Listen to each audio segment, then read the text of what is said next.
What's up, guys? Welcome back to the Deep Dig Sports Pod. I'm your host, Drew, with my other host over there. What's There. up? It's D. Nice to see you again. Welcome back. If this is your first time showing up here to the Diamond Pick of the Week, this is where me and Drew actually go through the bets of the 49ers games and we see which one is the Diamond Pick of the Week. We've won quite a bit this season, so go ahead and hit that like button. Go ahead and subscribe. Go ahead and hit that notification bell to stay up to date on all the content we're posting. We're actually going to be at the 49ers game, so be on the lookout for us. If you're going to that Washington Commanders game Christmas Eve, which is tomorrow, hit us up. Let us know. Yeah, we're going to be in Greenlaw 4. We're looking forward to meeting some of you guys, chatting with you about the game and having a drink or two. So go ahead and look for us, Greenlaw 4. But we do have some serious business to get to before that game, man. We got to get these guys some money. We got to get us some money and have a good Christmas. I We got know to get this is that New Year's bag up this week. We yes. got to in preparation.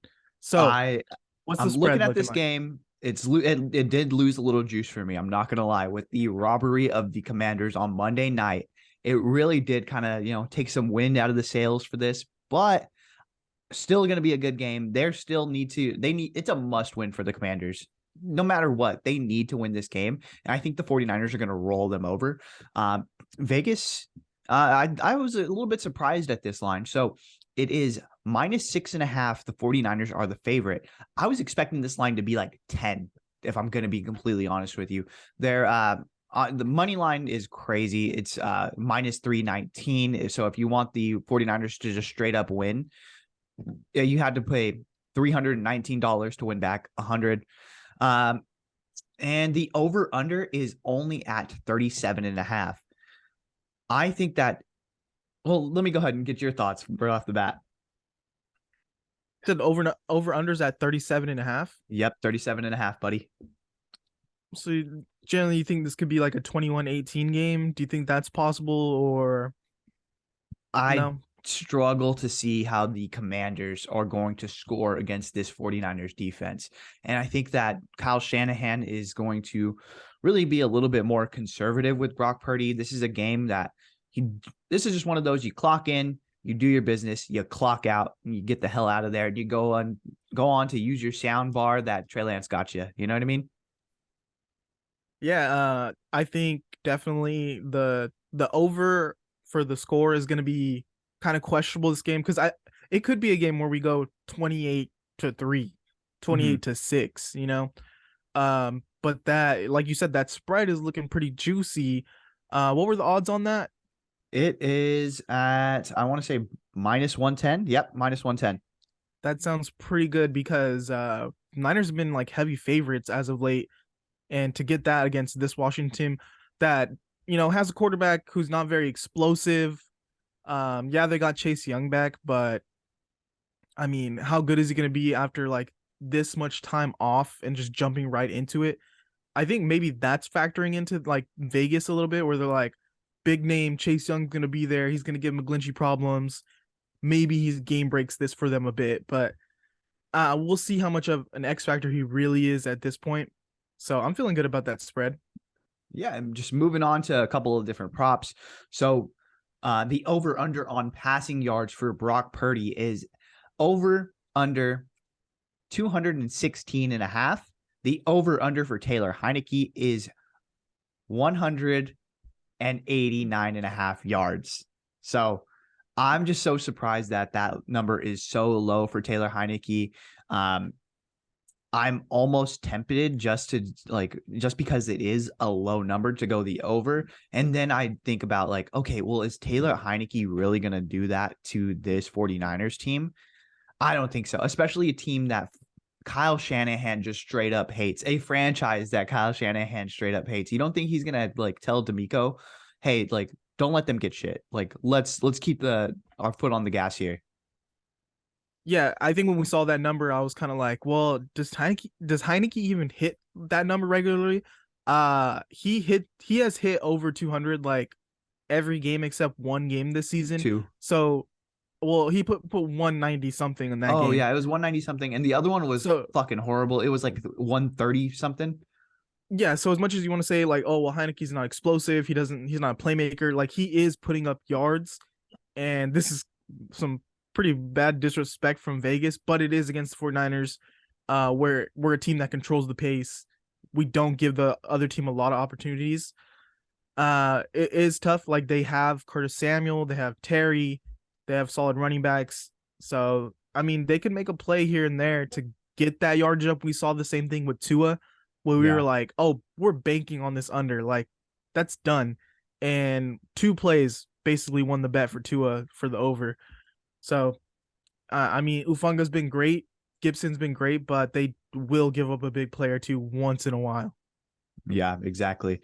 Looking into the rushing yards a bit, Christian McCaffrey is consistently in this range of like 75 to 90. His over under for rushing yards is 80 and a half. Again, I just don't feel comfortable with it within one of these games where, hey, like Kyle might just ride Jordan Mason for this game just to not get Christian McCaffrey hurt. You know what I mean? Let's go down to receiving yards. I was looking at Curtis Samuel's over under for receiving yards. It's only 29 and a half yards. Curtis Samuel is an explosive guy. He's the number 2 receiver. For him to only need 30 yards is pretty crazy. But then again, you go back to, well, is Taylor Heineke going to throw for 190? I really have a hard time seeing that. Yeah, it's only one play that Curtis Samuel would really need to get him there or even halfway there. It's still like I'm pretty iffy on it. I'm pretty iffy on it. Yeah, it'd be nice, but is it worth it right now to go on that? Nah. Yeah. Another one I'm really interested that looks pretty tasty is actually George Kittle. His over under is 45 and a half yards. He had a monster game this past week. I know that Kyle Shanahan has really called for him to, hey, where's your yak at? Like, we need those yards after the catch. And Kittle responded in a big way against the Seahawks. But like, I think that because of the play style that Kyle Shanahan has, you just don't know if he's going to be in blocking or if he's going to have him at the actual like receiving tight end spot. This is one where I could definitely see him. Hey, like Brock Purdy was banged up last week. We need to keep him healthy for this playoff. We need you to just stay back and protect Brock. I could definitely see that. Yeah, Kittle could go either way. Every week right now, he could go either way. Yeah, and I think you had mentioned because of Chase Young coming back, that might factor into his production as far as receiving yards, right? Definitely, definitely. And I think you want to move on just real quick to touch on maybe the interception numbers because Yes. Heineke isn't he isn't that most in the interception prone, but he did throw 2 picks last game, I believe. Yeah, he's a guy who I think he's a little bit like Nick Mullins, where it's like I think I need to go above and beyond, and he will get outside of himself. The over for the picks is just a half of a pick, so if they throw a pick, you hit. Um, Taylor Heineke's is for the over is minus 176. His under is plus 135. So Vegas is pretty much expecting Taylor Heineke to throw a pick this game. I would actually expect it too. This is Pick City, baby. This is the San Fran 49ers. Let's get after it. But Brock Purdy's, on the other hand, his over is actually at plus 100 and his under is minus 130. Those are pretty good odds for the under. Yeah, he's been really secure with the ball. I think only the 1 pick since he's been the starter or since he came in when Jimmy got knocked out. And that was like a Hail Mary ball right before half. I didn't really count. So he's been really safe with the football. I mean, obviously last week there was a drop pick. Um, and then there was the one that got called back. But I fully don't expect him to throw a pick this game. I feel pretty good about that minus 130. Yeah, me too, actually. I think that he's a guy who he has thrown pickable balls, but he's gotten a couple breaks over the last few games. I think if he settles down, I think especially because I think this is going to be such a run heavy game that he's going to not have as many chances to throw picks. And even then, I feel pretty secure with Brock Purdy like having the ball in his hands. Yeah, I feel really good. He's been definitely really safe with the ball. Yeah. And so I think we have our picks. I don't know about you, but I'm ready to go ahead and call it. So this week's diamond pick of the week is going to be 49ers minus 6.5. So we're going to go ahead and put 150 on it.